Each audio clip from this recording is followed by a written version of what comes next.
Welcome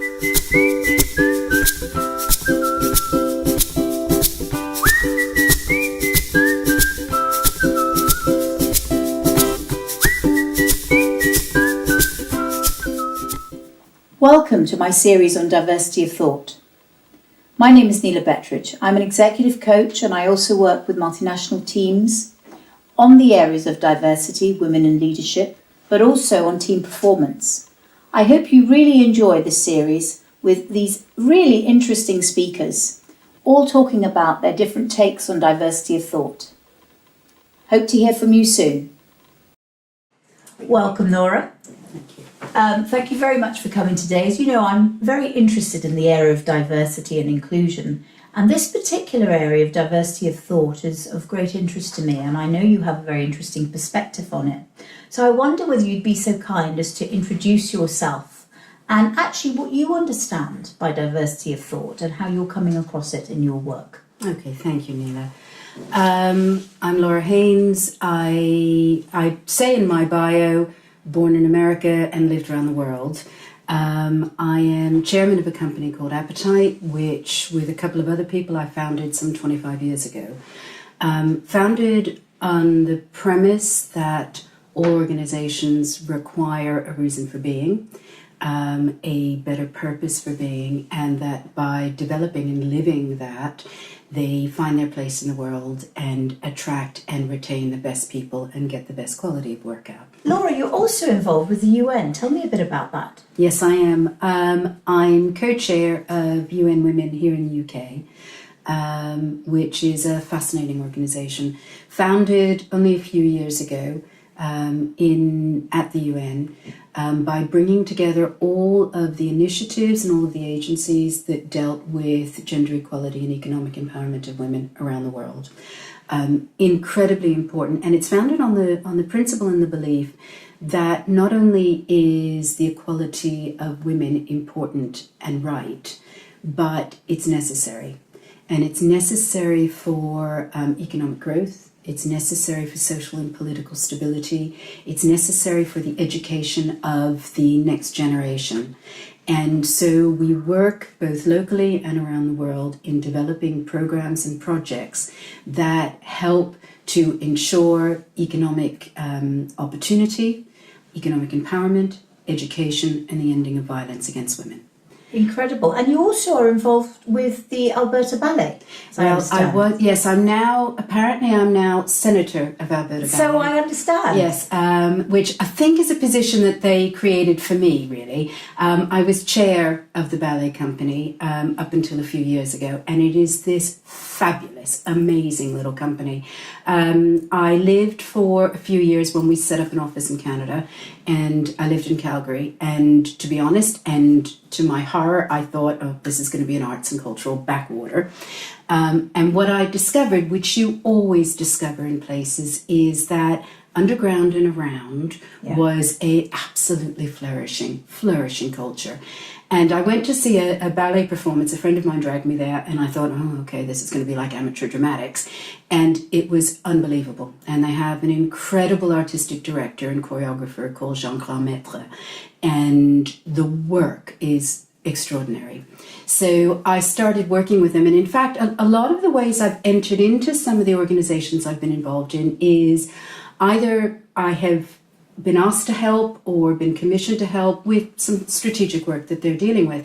And of course, when you do that, you learn where the bodies are buried. And you learn very deeply about an organization. And so they asked me if I would stay on and become a board member. And in fact, that's what I did and ultimately became chair. So that's fascinating. It goes back. I have a great interest in the arts. I studied fine arts. I have a great interest in culture and the impact of culture on cities, on communities, and on organizations. So I've tried in my various working life opportunities to stay involved and in touch with arts organizations as well as social organizations as well as commercial organizations. I was a trustee director of the Legacy List, which was the charity that was set up by Boris Johnson post the Olympics. And again, this was very interesting because the whole idea was there are a number of communities around the Olympic site And they were quite determined that the legacy of the Olympics was not just going to be a bunch of gold medals and sports programs, as important as those were. And it was not simply going to be the wealth of the property developers around the area. It was going to be for communities to thrive and to grow. Yes. And the impact and importance of culture and diversity Yes. in those communities was very well recognised. And so a lot of the work that we were doing down there in Stratford was on giving opportunity for local artists, for local craftsmen, for local entrepreneurs to grow and to bring new ideas and innovation. And that's really coming to the fore now. How interesting. And this is, you've just very, very well illustrated why I wanted you to be interviewed for this particular series, because some of the research coming through on this at the moment, so I'm sure you're aware, on diversity of thought in particular, is taking it away from the finger pointing around gender and all these sort of different issues, more to around the need for lots of different ways of thinking and different perspectives for innovation and creativity, which is what you're speaking to, and also mitigation of risk. And I wonder, in your sort of travels, I know you do a lot of work with big organisations, where do you see this done really well, where you've thought, this is just great, what I'm seeing here?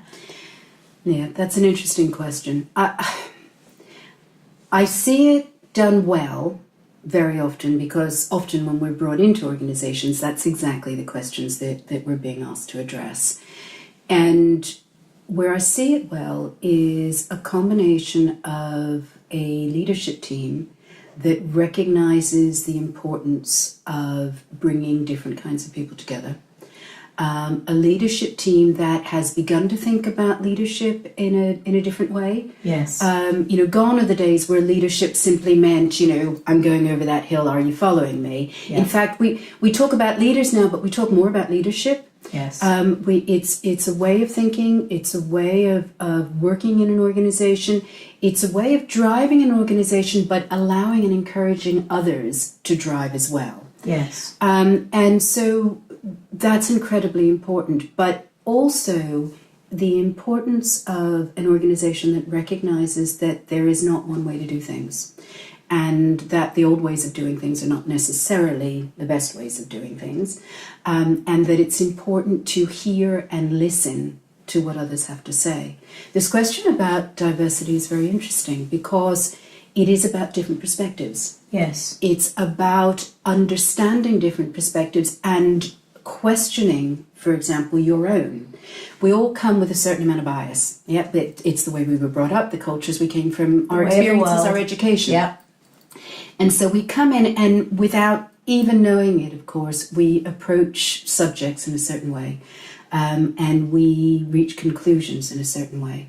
And it's not until we hear and witness other people thinking differently, other people approaching things differently, that you sit back and you think, actually, there's another way to look at this. Yes. And it's an old saying that, 1 + 1 can equal thousands if you allow those things to take the best of everything. And it's important, I think, when people not only take other people's perspectives, but they allow those to layer upon their own views, upon their own thoughts. And so you're not just taking a different perspective, but you're taking that different perspective and adding it to your own or to another. And then what you see is this fusion of thinking where actually new and incredible solutions can be developed. And that really works. And it works, it works because you put a number of people together and they will see and hear something very different.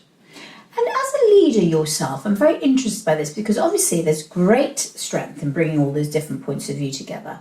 But at some point, somebody has to make a decision. Yes. So when you lead and when you're in that position, which sounds as if that's the way you lead, how do you make sure that that decision at some point is taken forward? That's a very interesting question. We've had, as you know, I've done a lot of work in the development of gender diversity, for example. Yes. And I always laugh when you hear a group of women sitting together and they talk about that inner voice. And that inner voice that always says, oh my God, am I good enough? Or, oh, is that right? Now, What's interesting is that inner voice is a very important one because it allows you to let other voices in. Yes. But what you also need to do is you need to be able to appraise the quality of what's being offered. You need to understand when you have talked around a subject long enough, when you have gone deep enough, when you have seen those different perspectives and you believe that you're moving through to something. But I think one of the keys to leadership is ensuring that all of those people that are involved really are participating deeply, that they really have ownership of the things that they're doing. And you can only do that if you are allowing them in. Yes. And if you are giving them a part. And there's a lot that's talked about accountability and, you know, how do you get people to be accountable? It's actually very easy. I mean, people become accountable when they believe that something is theirs, when it's their idea, when they're being able to move things forward, when they're contributing and collaborating and working with others. And it's very important to hear those things, but also then to appraise, assess and analyse a route forward and then allow people to move forward with it. We often talk about the design process and how valuable a process that is, and we use it all the time. And it's actually quite simple, and it's one that's used in innovation. I mean, you look at a problem and then you look at it in every way possible. Which is where the diversity of thought comes in, of course. Absolutely, and you involve different people. Yes. And you listen to the different perspectives. And then you start to trial an idea or a theory. And you may get as far as a pilot, or you just trial it and then you come back and you appraise it. And then you go forward with another until you feel that you've explored deeply enough to understand and then take a pilot forward and then to move forward. And that process works with most decision making as well. And that's a great case study of how to use it for innovation and creativity. What about for risk mitigation? How do you manage that piece, or where have you seen that done really well? I think asking the question about risk and diversity is a very important one. Groupthink is the most dangerous thing that can happen. And I remember there was an old joke that you used to say, as soon as you saw the CEO hiring all of his university buddies, getting the chauffeur-driven car and the airplane and putting up a flagpole, it was time to sell your shares. And I think it's probably true. So groupthink is very, very dangerous. No, it's dangerous because it means that you don't accelerate and you don't change. Status quo becomes the way of doing things. It's also incredibly dangerous for risk because you are thinking through in a very single way and you're not asking the question, what if? And you're not asking the question, why not? I mean, you know, we've talked before. One of the things I noticed so interestingly when I first moved to this country is I was a bit of an oddity, this American coming in and working where I thought I loved it here. I fell in love with the UK. But what I found was there was a way of working and thinking. There was a culture here. And I questioned it because it wasn't my culture. And I looked at things differently. And I used to always say, well, why do you do things like that? And someone would tell me why. And then I'd say, well, why don't you think of doing it this way? And they would tell me why. And then I would say, well, why not? And actually, we joke in our company that we use the Socratic method, that we continually say, why? Well, why not? Why not? Yes. And when you're thinking about risk, you have to do it quickly. Yes. But that's very important, that you don't make assumptions. You don't assume that things will be as you expect them to be. And that's why you need different perspectives. You need diversity of approach. You need diversity of experience to come at things and to question why you're making those assumptions. And then everyone has to stand back and look at that. And that is incredibly important for progressing through a problem. And, you know, some of the big risk challenges we have are the greatest ones there. Absolutely. And, you know, you're around lots of different initiatives and things going on within organisations and actually on the net, etc. Are you coming across something which is really capturing your attention at the moment, or a number or initiatives that are capturing your attention, either from the NGO perspective or the organisational perspective, that you think, gosh, this is a really interesting way of harnessing diversity of thought? There are a few. So I'll start with one that's very political. Please do.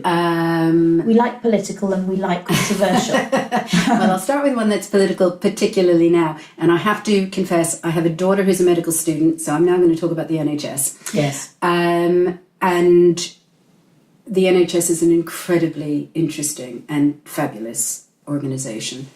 But as my husband, who's from the West Country, has always said to me, well, I wouldn't start from here. And one of the biggest challenges is we are starting in a place that is already difficult. And it's an organisation that is founded on some unbelievably important principles.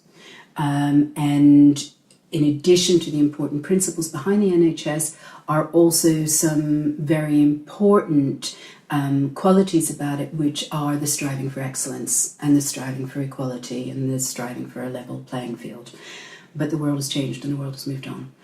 And the problems that we're facing now with health within our society are completely different than they were when we founded the NHS. In the 50s. Yeah.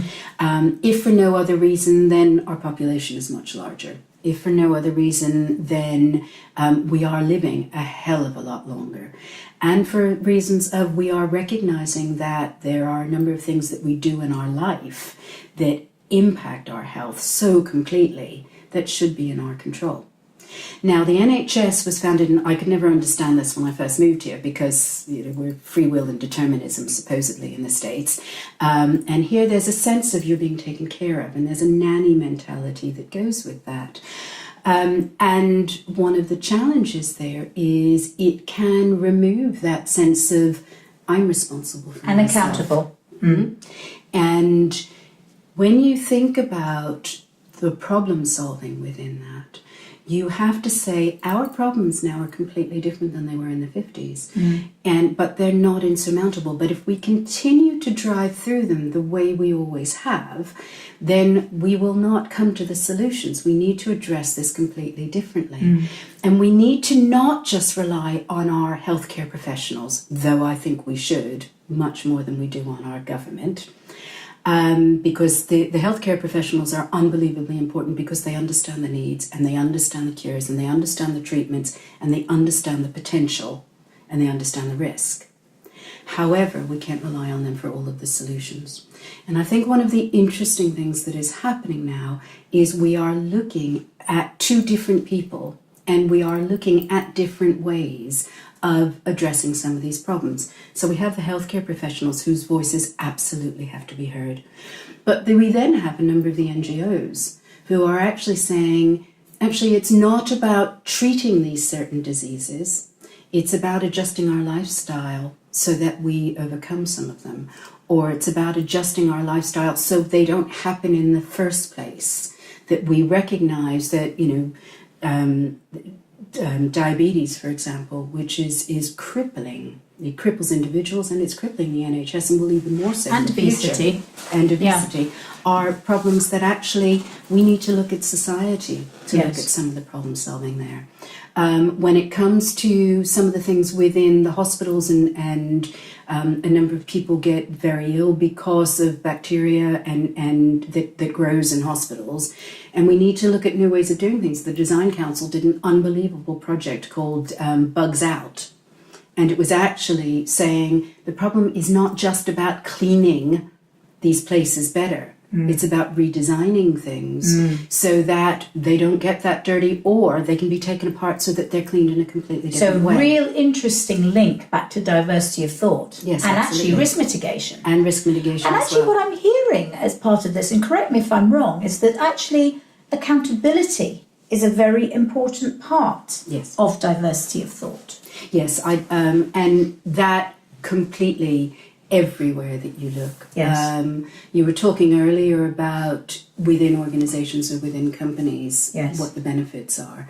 And I think one of the greatest benefits is when you bring other people in to contribute. Yes. When you bring them in to explore, when you listen and truly hear the different perspectives, they become the owners of that. Yeah. And they share that ownership. Exactly. And that's a different thing when one of the changes in leadership as well comes with sharing that. Yes, That exactly. People lead from whatever level that they're in because they own it, because they're accountable for things. Yes. And they move forward with it. Very interesting. And do you think there was any disadvantages around diversity of thought? I think, well, if we think about some of the risks, you ask about how do you make the decisions? Yes. And how do you say, okay, enough, I've heard everything. This shouldn't be confused with achieving the lowest common denominator. It shouldn't be confused with not making decisions. The risk is that you hear so much that actually you're not appraising or analysing where the best solutions lie. Absolutely. And it's very important to do that. And how would you like to see organisations promoting diversity of thought? Yes, I'll tell you a story. I worked with one very large oil company, and I was brought in to help them with some of the key cultural and behavioural challenges in the organisation. And I was commissioned by the integrity department. That sounds fearsome. So I thought, okay, the first thing we have to do is get rid of the integrity department. Yes, exactly. Because what that means is integrity sits here, and everywhere else we can go off and do whatever we want, Yes. which clearly is not the case. So, one of the things that you don't do is you say, right, I now have a manager or director of diversity and inclusion, check the box, tick, that's done. This is not about single initiatives. This is not about just having a campaign. It's not about setting up a department. This is about culture. This is about real and fundamental changes within organizations where they look at how they do things, they look at why they do things, they look at what they're trying to achieve, and they draw those things together to look at what needs to change to create different kinds of behavior that will have different kinds of outcomes. Yeah. And as you're talking, final question, do you think there's a generational thing going on here around diversity of thought? Do you think it's approached differently by generation? Or do you think that's a red herring? I don't know what generation I'm in. Okay. Actually, I don't know what generation I'm in. And which is very, very funny because in my organisation we have people in their 20s and in their 60s. Yes. And it only upsets me when I walk in and something plays on Spotify and it's Diana Ross and the only person who recognises it is me. That's very depressing. But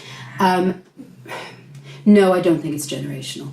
I think that businesses and organisations have to change out of a model that is outdated, that was developed some time ago. I heard I was in New York for the Commission on the Status of Women a few weeks ago, and I heard someone speaking and he said something really interesting, which was, he said, most of our corporations and companies are modelled on the thinking of the Mad Men era, but the world has moved on. Yes. And people have moved on, and the challenges have moved on. And what we need to do is we need to redesign those organizations and the thinking and the culture inside those organizations. Yes. To align to different needs. But I don't think that it is only the millennials who are thinking this way. I've been trying to change the world since I was 8 years old. I continue to try and do that. I know so many people who realize that they are incredibly intelligent because of the views that they hear from others, because of what they learn from others, because they are able to deeply hear from different perspectives and utilize those. So, do I think it's generational? No. I think it's an important theme today. I think it's an important theme that we need to take into all of the organizations that we work in. And we need to use all of the skills that we can. And two key takeouts around diversity of thought in terms of organisations. What do you think they are? Where do you think it's going? I think it's slow. Right. One of the, again, sorry to be a bit controversial, but one of the things that worries me... Controversial away. Okay. One of the things that worries me often in business is we have a new idea or a new trend, and it becomes the flavour of the month and the talk of the month. And so we're suddenly doing that, and without any real deep impact or any real deep thought. And so for me, my wish and my takeout is that people recognize that this is a very important idea, but it is an idea that needs to live within an organization, needs to live within its culture, that it is not going to be this year's dashboard. Yes. That it's not going to be just housed in your D&I department or your HR department. It has to live in an organization.